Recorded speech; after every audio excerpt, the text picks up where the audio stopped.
वज़ीर आज़म की ज़ेर सदारत कौमी इक़्तिसादी काउंसिल का इजलास हो चुका है। अहम मुआशी अहदाफ की मंजूरी दे दी गई है। आइंदा माली साल के लिए सालाना तरक्याती प्रोग्राम पर विफाक और सूबों में इत्तफ़ाक़ राय तय पा गया है।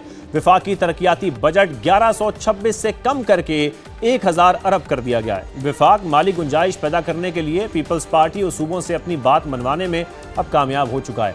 NFC फार्मूले पर नजरसानी के बजाय मुतबादिल स्ट्रेटजी अपनाई गई है। NFC अवार्ड का मौजूदा फार्मूला बरकरार रखा जाएगा। चारों सूबे मिलकर विफाक को 1200 अरब रुपए से ज़ायद की ग्रांट भी फराहम करेंगे। मजीद फिस्कल स्पेस पैदा करने के लिए PSDP को भी महदूद किया गया है।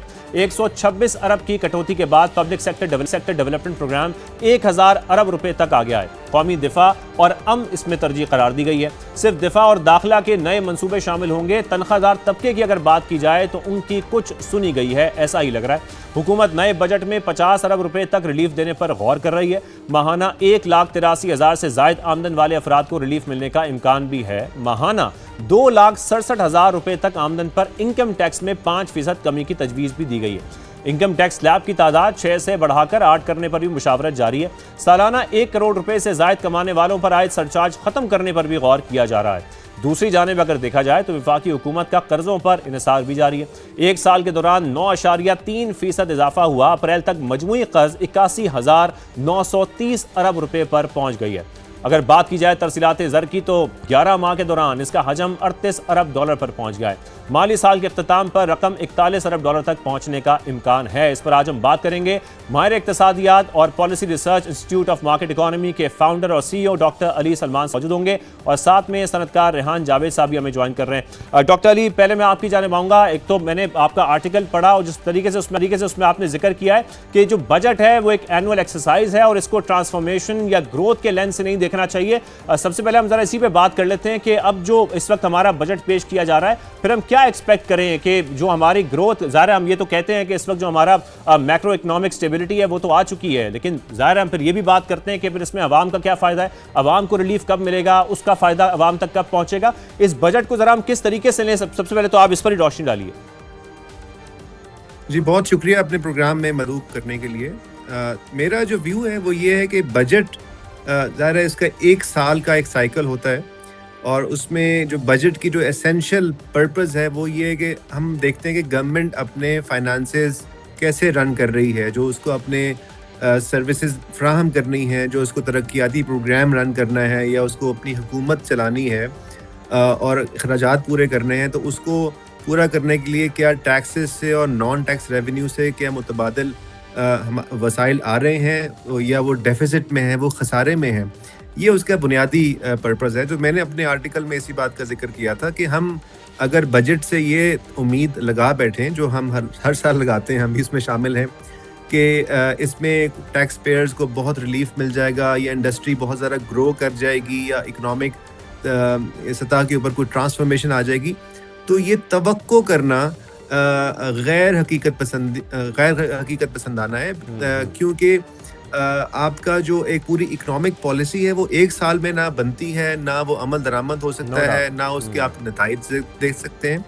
तो बजट को उस महदूद नज़र में देखना चाहिए और उसका बुनियादी सक्सेस या कामयाबी का मेयार यही है मेरे नज़दीक कि आप बजट को बैलेंस कैसे करते हैं, अखराजात हुकूमत के और उसकी आमदनी में आप बैलेंस कैसे करते हैं, टैक्स पेयर्स के ऊपर ज़्यादा बोझ डाले बगैर।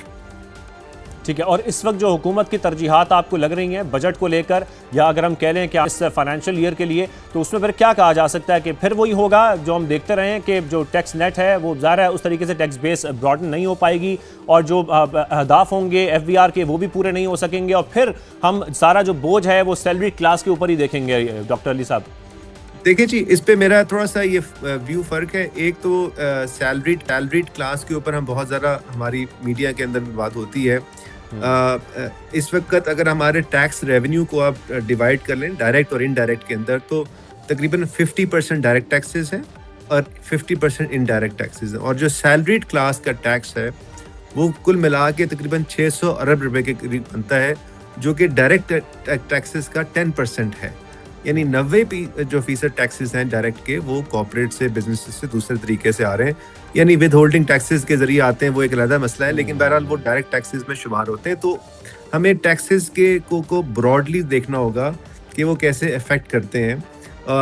इसमें मुझे तो यही लगता है कि बहुत एक मामूली सा हमें कोई टिंकरिंग नज़र आ रही है कि जहाँ कोई 1-8% हुकूमत को टैक्स, सुपर टैक्स को कम करेगी, आधा % पिछले साल उन्होंने जिससे कम किया था, तो वो एक डायरेक्शनल सा होगा, लेकिन उससे कोई सब्सटैंशियल फ़र्क नहीं पड़ने वाला। हमारी जो पर कैपिटा इनकम की भी जो अगर आप इन्फ्लेशन एडजस्टेड देखें तो वो ग्रो नहीं कर रही है ख़ास खातिर ख़्वाह। जो तरक्की का जो बुनियादी पैमाना है वो ये कि एवरेज जो हमारा सिटीज़न है वो कितना बढ़ रहा है, कितना उसमें तरक्की हो रही है, उसकी आमदनी में क्या इजाफा हो रहा है। तो वो ज़ाहिर है टैक्सेस डायरेक्ट हो या इनडायरेक्ट हो वो तो उससे लिए जा रहे हैं। और वो IMF के प्रोग्राम में रहते हुए हम कोई बहुत बड़ी ट्रांसफॉर्मेशन एक्सपेक्ट भी नहीं कर सकते। इसके साथ साथ ये ज़रूरी है कि अगर हमारा जो इस्तेहकाम की बात करते हैं, स्टेबलाइजेशन की बात करते हैं, उसमें भी देखने की ज़रूरत है कि जैसे हम अब फॉरेन एक्सचेंज की बात कर रहे हैं, बैलेंस ऑफ पेमेंट एक बुनियादी महवर IMF के प्रोग्राम का। अब उसके अंदर अगर आप देखें तो हमारा जो ट्रेड डेफिसिट है वो अनफॉर्चुनेटली पिछले साल की निस्बत कोई 30% ज़्यादा लग रहा है। मुझे जब अंदाज़ा ये है कि जब ये साल मुकम्मल होगा तो पिछले साल तकरीबन 25-26 बिलियन डॉलर था ट्रेड डेफिसिट, इस साल वो 34-35 अरब डॉलर के करीब होगा। तो यानी ये एडिशनल चैलेंज आ जाएगा प्रोग्राम के इम्प्लीमेंटेशन के लिए। और रेमिटेंस की आपने बात की, रेमिटेंस बढ़ रही है लेकिन इम्पोर्ट स्टैटिक हैं या थोड़ी सी कम होती हुई लग रही है इस साल के अंदर भी। तो ये बड़े चैलेंजेस हैं, हैं तो जो गलती कर रहे हैं ना, जो जिन चैलेंजेस का आप जिक्र कर रहे हैं, ज़ाहिर है ग्रोथ के लिए वो बहुत इंपॉर्टेंट है।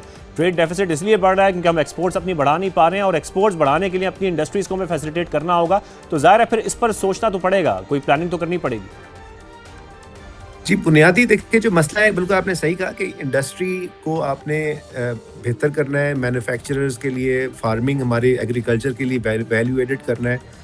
जो इस वक्त जो बड़ी बहस चल रही है हुकूमती हलकों में और अखबारात में भी रिपोर्ट हुई है कि वो ये कि जो हमने कोई नई ऑटो पॉलिसी की बात कर रहे हैं, हम कोई नई EV पॉलिसी की बात कर रहे हैं। जो गलती हम कर रहे हैं बार बार हिस्टोरिकली वो ये है कि हम जब इंडस्ट्रियल डेवलपमेंट की हैं तो उसमें हम ये देखते हैं कि हमने इंपोर्ट सब्स्टिट्यूशन करनी है, हर चीज़ को लोकलाइज करना है, इंडिजनाइज करना है। दुनिया इस पॉलिसी से निकले हुए दुनिया को 50 साल हो गए हैं, और जिन मुल्कों ने तरक्की की है उन्होंने इस पॉलिसी के बजाय export driven value added value chain के अंदर मिलकर तरक्की की है। यानी अगर मैं उसको आम अल्फाज में समझाना चाहूँ तो ये नहीं हो सकता कि हम कोई एक गाड़ी 100% पाकिस्तान में बनाएं। ये हम कर सकते हैं कि गाड़ियों के कुछ पार्ट्स में हम स्पेशलाइज करें और वो ग्लोबल मार्केट को सप्लाई करें। हमारी पॉलिसी, इंडस्ट्रियल पॉलिसी सिर्फ पाकिस्तान की लोकल मार्केट को सर्व करने के लिए बनती है। जैसे मोबाइल फ़ोन के ऊपर हमने इंपोर्ट पर पाबंदी लगा दी, 20% उसको टैक्स लगा दिया, टैरिफ लगा दिया, और वो जो अब मोबाइल फ़ोन की असम्बली की बन रही हैं वो 30-35 फैक्ट्रियाँ हैं, वो सिर्फ पार्ट्स को असेंबल करके लोकल मार्केट को दे देती हैं, जिसकी वजह से हमारा जो डॉलर्स पहले लग रहे थे मोबाइल फ़ोन को इंपोर्ट करने में, उससे ज़्यादा डॉलर हम उनको पार्ट्स के इंपोर्ट पे खर्च करते हैं। ये बहुत इंपॉर्टेंट पॉइंट है। मैं